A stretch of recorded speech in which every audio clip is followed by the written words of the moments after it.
Hi guys, this is Anderson from NWOTHM Traditional Heavy Metal Full Albums. After a long time, I'm back with the interviews here on the channel.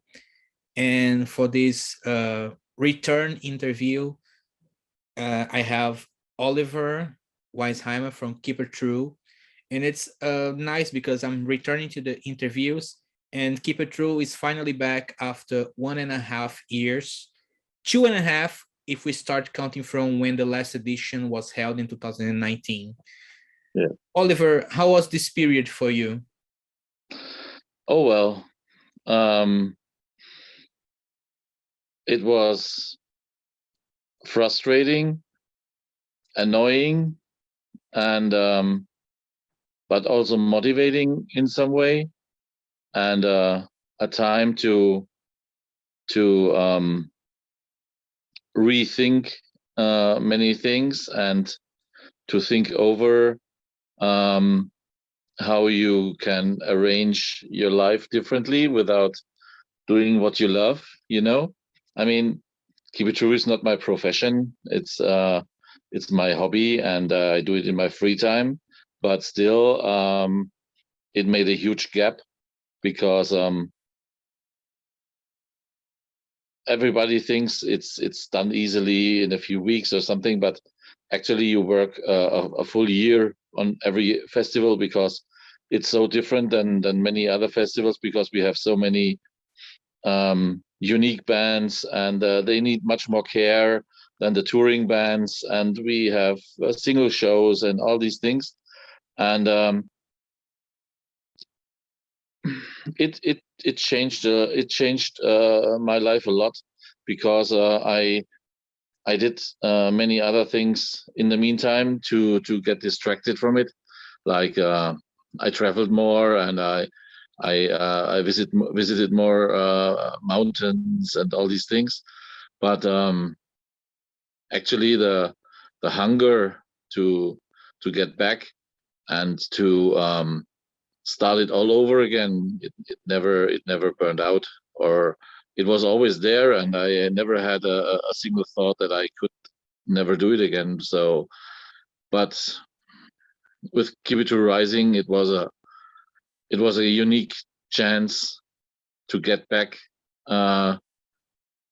in business big, because I don't see this festival as a normal Keep It True. It's of course not a commercial event, even though we have the biggest band ever this time we ever had, but it shall be like a symbol for not giving up, a symbol to have faith and not drown in sadness. And I think all the underground needs something like this again, at least for once, to recharge our batteries, because our batteries are all very empty after these 1.5 years of nothing, actually.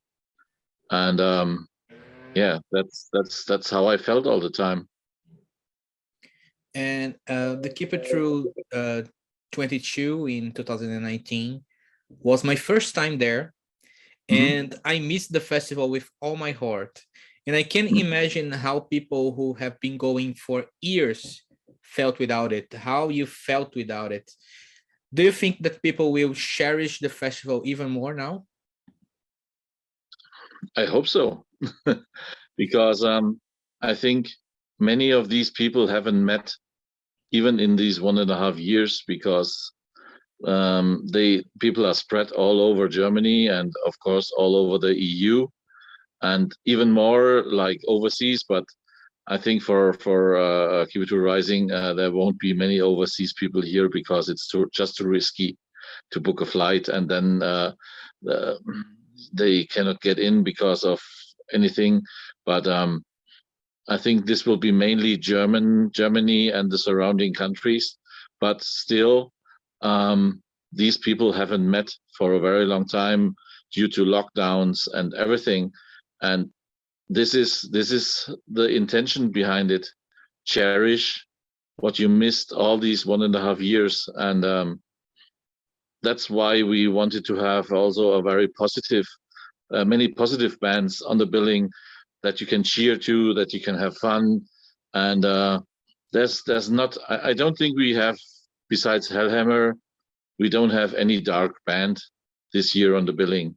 Maybe if you count Candlemass, but Candlemass was never the most depressing band to me. But I wanted to have a positive effect on the people, and maybe overcome all these burned bridges through all these years. And well, I just hope it works how I imagined it. So, but we will see. You already mentioned, but in less than a month, we'll have Keep It True Rising in Würzburg, not in Lauda. Mm-hmm. So how the idea of having this special edition in such short notice, I think it was over a month in advance, how did this idea come up? And because I think other people would just think, okay, now we can have a festival, let's wait until the normal edition, let's not do anything that can be good, but also can be, it has the possibility of not working. So how did the idea come up? Well, we always waited for a sign from the government that we can start over again, because of course we were always checking on possibilities and chances to return, but actually all these decisions are done very on short notice and very spontaneous by the governments. And when we were talking to Lauda Königshofen a lot, and the guys from Lauda Königshofen, from the town, from the government there and everything, they were extremely supportive to us, and they wanted to make it happen too. But the local government of Baden-Württemberg, they did not allow a festival without masks and without distancing, and without these aspects, Keep It True is impossible, because this is what this is all about, because being together, cheering for the bands and everything, and without it, it makes no sense. Then I rather don't do it. But then, almost out of nothing, Bavaria came up with this option to do it with PCR tests, and for unvaccinated and for vaccinated and for healed, with full capacity, no masks, no distancing, and that was the point when we said, let's go for it. And we already did Keep It True there in Keep It True 2000. Oh no, it was Keep It True number 11. When we did it once in the Posthalle in Würzburg, and we had a very good. It's an amazing venue, and we had only good experiences there.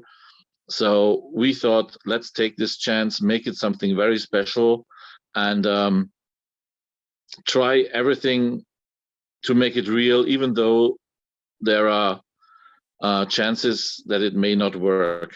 But I don't know, it was now 4 weeks ago or something when we started it, and I had to book 19 bands in a very short notice, and it was really crazy. And I was dealing with these 19 bands at the same time, and but I think the enthusiasm for it made it not so bad as it may sound like. But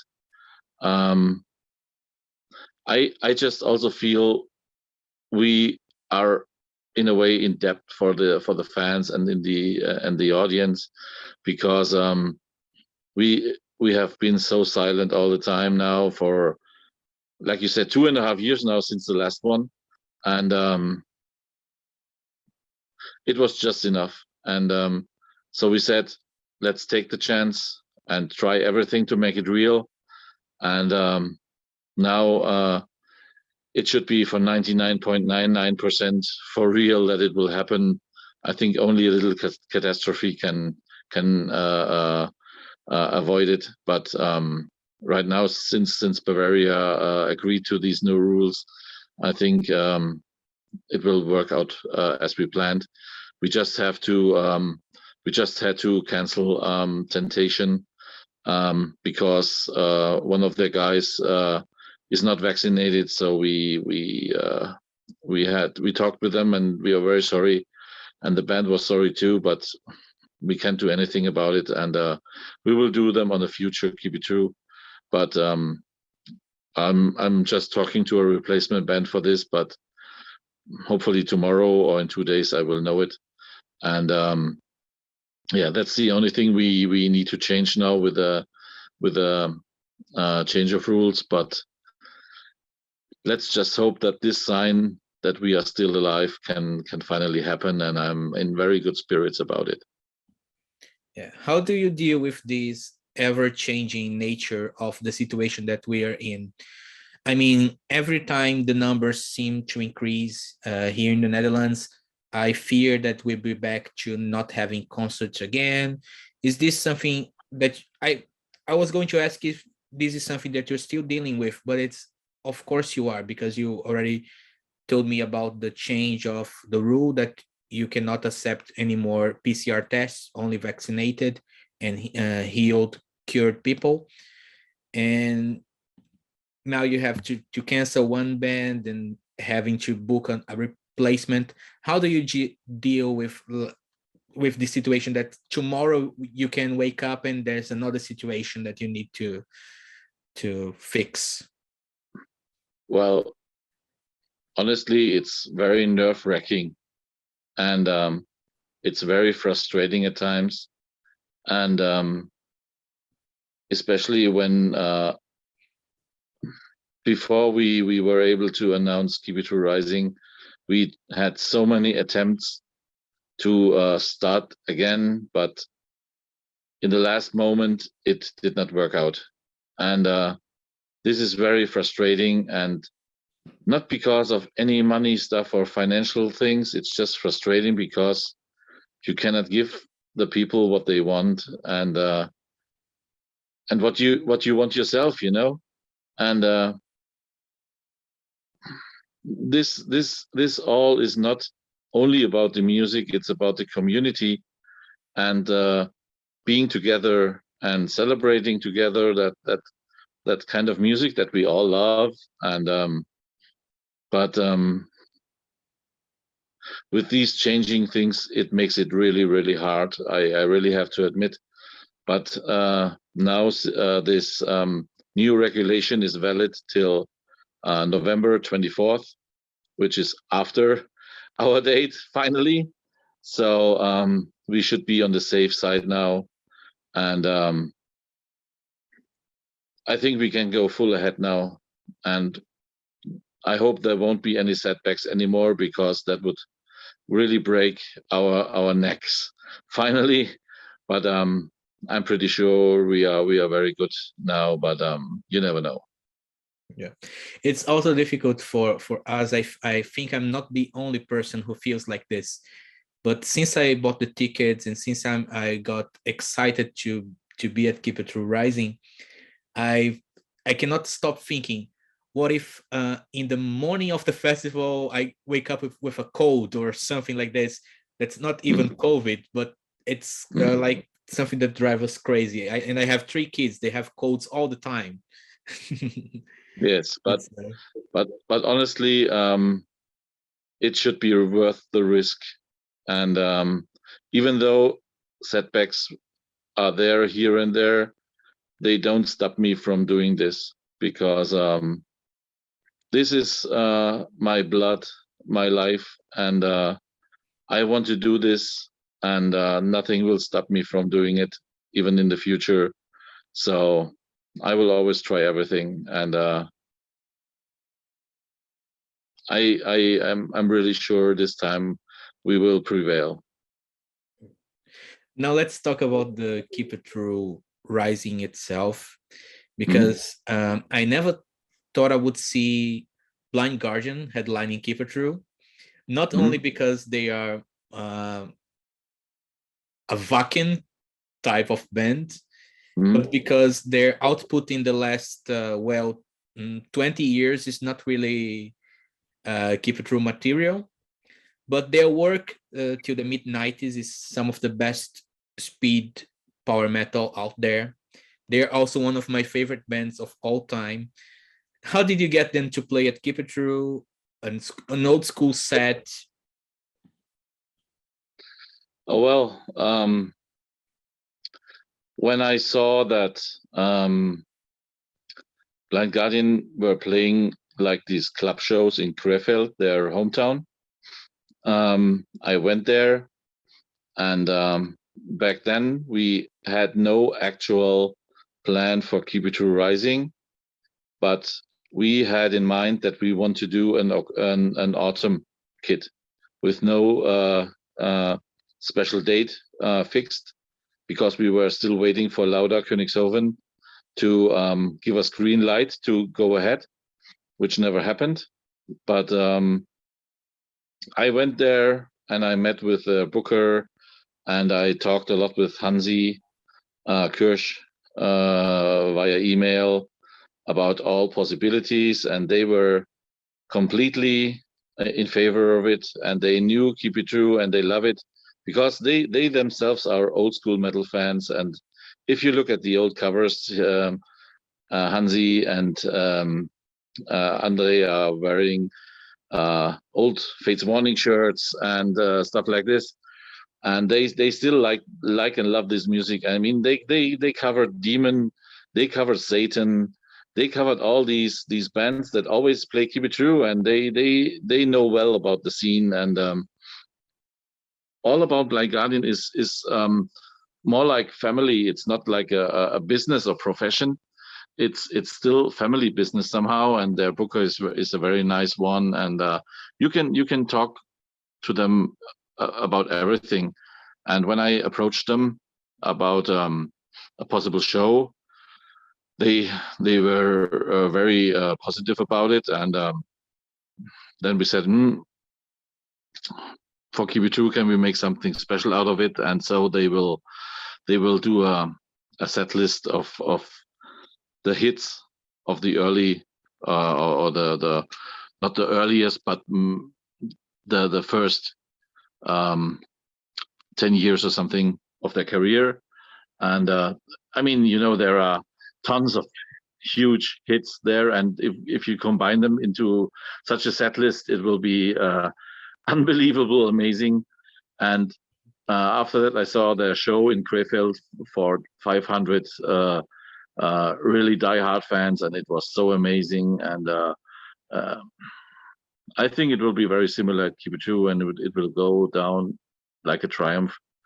And I had them in mind for many years, but I never honestly thought that we could do it because, as you say, they are a huge band, and normally they have a huge fee and all these things.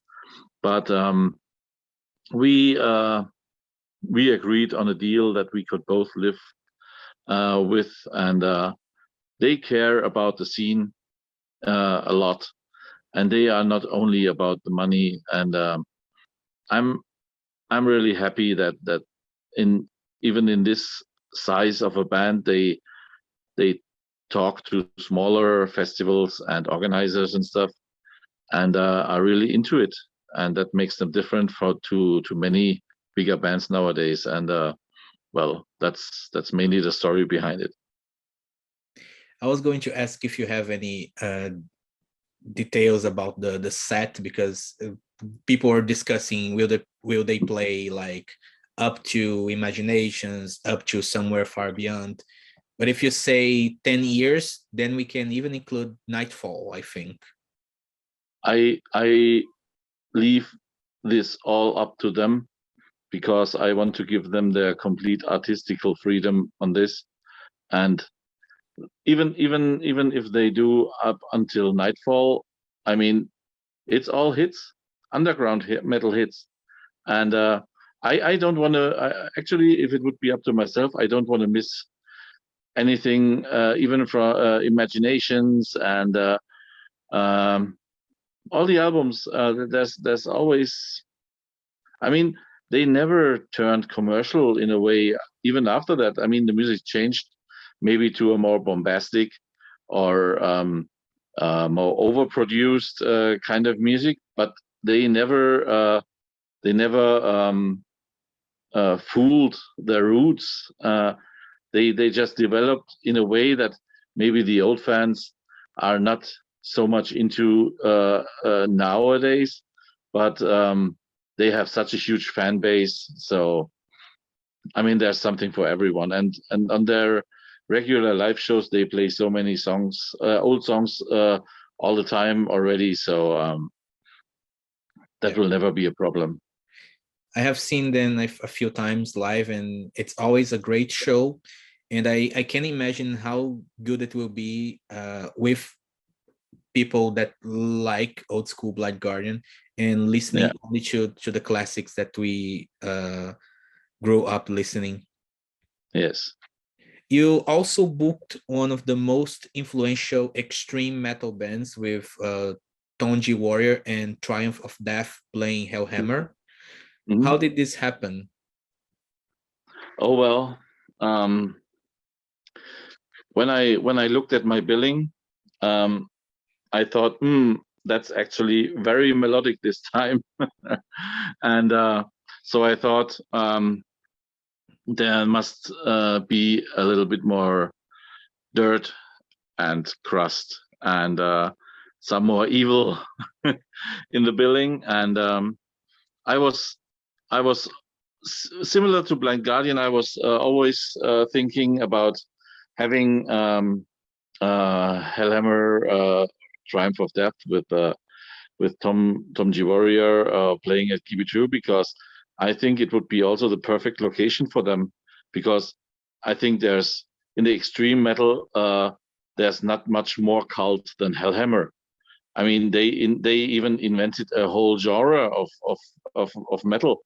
If you think of Hellhammer and Celtic Frost and how can it be more influential? And it's the root for many bands that also played Keep It True already. And since Tom is a fan of the festival himself, he was there already, and we discussed a lot about it, and he told me that his vision of that Hellhammer Triumph of Death show, he thought first of playing Keep It True when he formed it, and that was a huge honor to hear this. And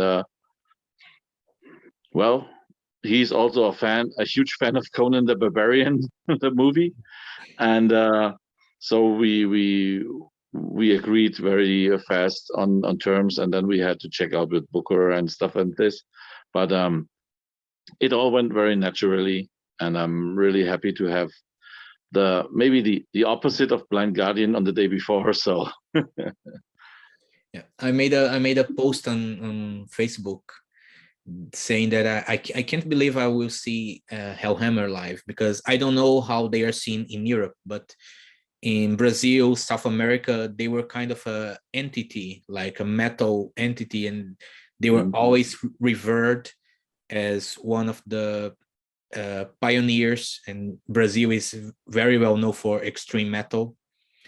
So it's going to be an honor for me to see Hellhammer live. And then after Triumph of Death playing Hellhammer, and then after I made this post, Tonji Warrior added me on Facebook, so it was like a mind-blowing also to have this experience. So thank you so much for this opportunity.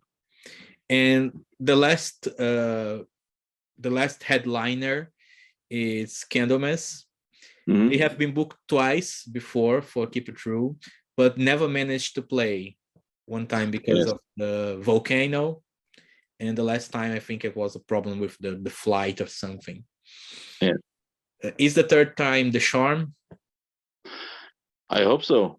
Well, flights are booked already, and actually the first two times they were so unfortunate, and there was no one to blame actually, and there was never never any bad word between the band and Keep It True or anything. It was just bad timing, bad karma. It was just a fucked up situation all the time. And now the opportunity was pretty perfect, because the weekend before they play in Sweden one night Epicus Dumicus, and the second night Nightfall. So I thought I ask Live if he wants to do a combined show within 2 hours at Keep It True, and well, we agreed pretty fast here too, and we know each other since a long time, and he was on the last Keep It True 2 with the Manila Road tribute show. He played a few songs bass there, and so he know what to expect, and he's a fan of the festival himself too, and yeah, we just needed to sort out the money stuff, and then the choice was pretty obvious, and I'm not scared to do it, because the curse has to be broken, and we will make it this time. Do you want to comment anything about the other old school bands confirmed for the festival? I noticed that you missed the opportunity to reunite Crossfire and have the big four of Belgian metal on the festival. Yes, but I tried Crossfire now for so many years, and it's not working, and it's somehow unfortunate. I will keep on trying, but the thing for Keep It True Rising is I don't have actually time to talk with bands about a reunion or anything, because the time is simply too short. Because for reunions for the other Keep It Trues, sometimes it took me some years to convince them and to get them back to rehearsal and all these things, and now I only had maybe 6 weeks to make a billing, and that was quite impossible. So I had to just pick bands that are active, because when I would have started now with the reunions, there would have been no chance, actually. I mean, it would have been nice to have them like a Belgium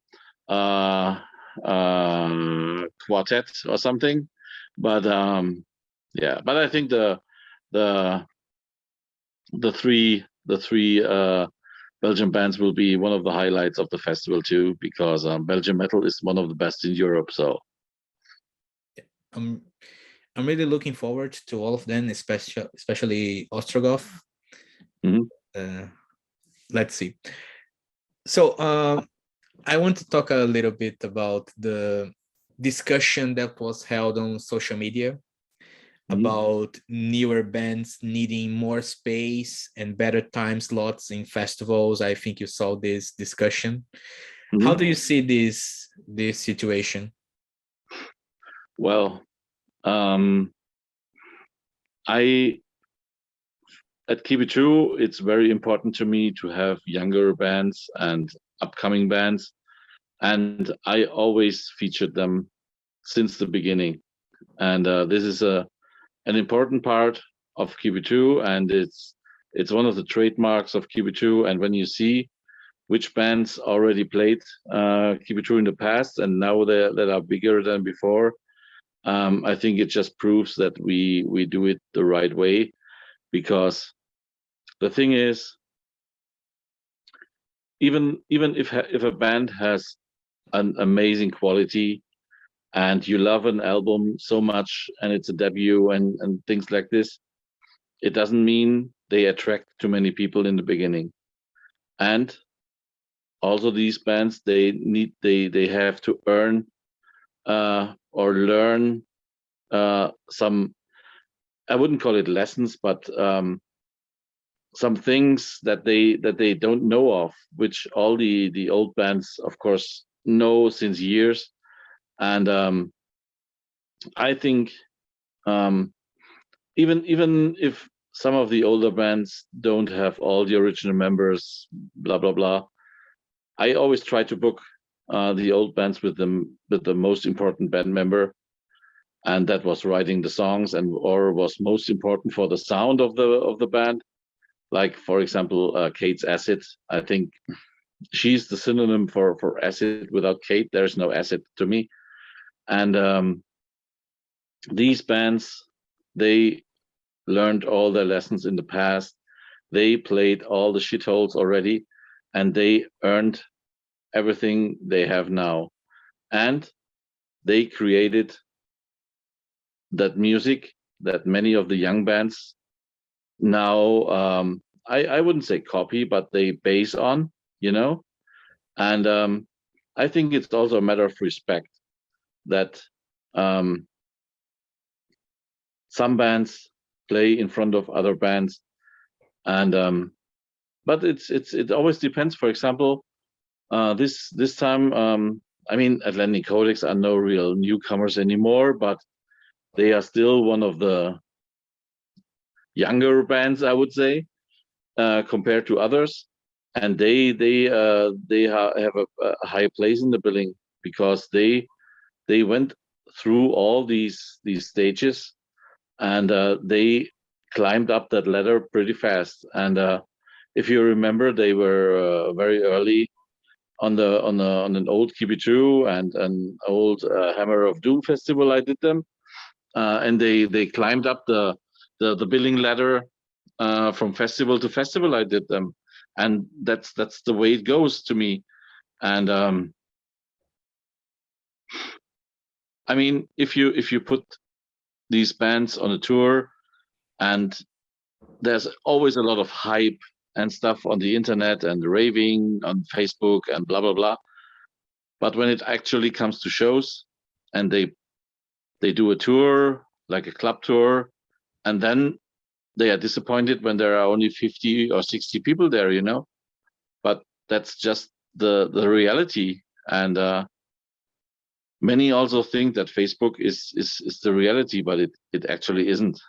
And especially in the underground metal scene, there are so many more factors where you get to know bands. And of course, the internet is the most popular one, but there are still other options where you can listen to these things and get to know bands.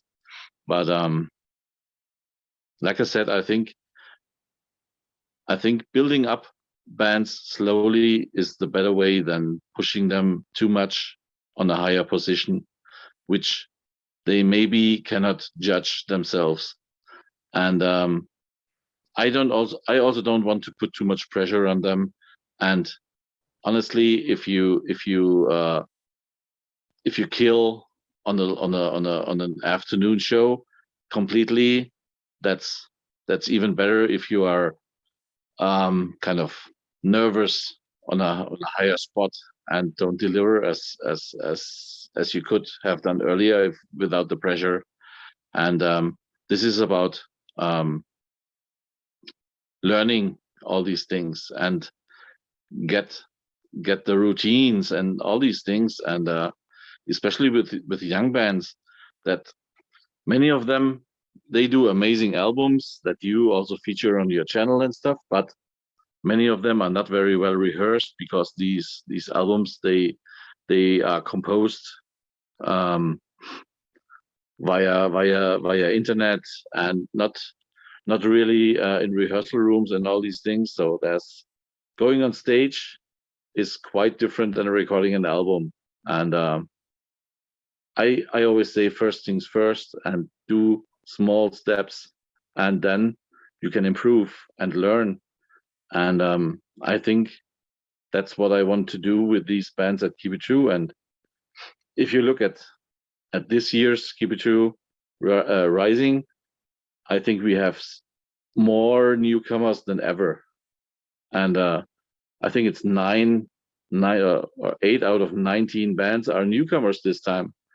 And I think that's quite a difference. And I think the people should just be happy to see them all in one place and celebrate them, and rather than discussing if they are too high in the billing or not. So I think that's a better option.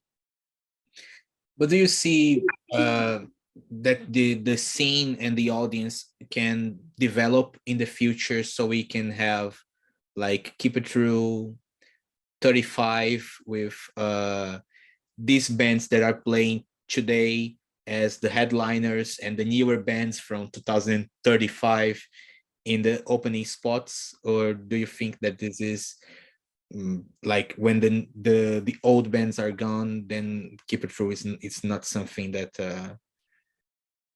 we still Well, need? well, this depends on the bands because, for example, Eternal Champion were the first band on Keep It True. When was it? 4 or 5 years ago, but the opener. And 2 years ago, I booked them as co-headliner of my other festival, Hammer and Iron. So I think that shows the development of these bands. And the thing is, to get into these higher positions, you need to have that special something, you know. And I think a few bands have this, like Visigoth and the Eternal Champion, and maybe a handful others that I just don't have in mind right now. But it's always a natural selection, like with everything, and only the best will survive in the end. And I for myself don't have a problem if I like the band so much to put them in a high position. But it's of course it's all very subjective on my own taste, and I always compose these billings from my gut feelings and not from commercial reasons or anything like this. And yeah, that's like I said, it depends how these bands develop in the future. If they have a constant lineup, if they still deliver high quality music in the future, these are all factors that are important for their future. Because when you think if Maiden wouldn't have recorded so many albums one after the other, nobody would know them anymore. So it's the same way in the underground. Yeah.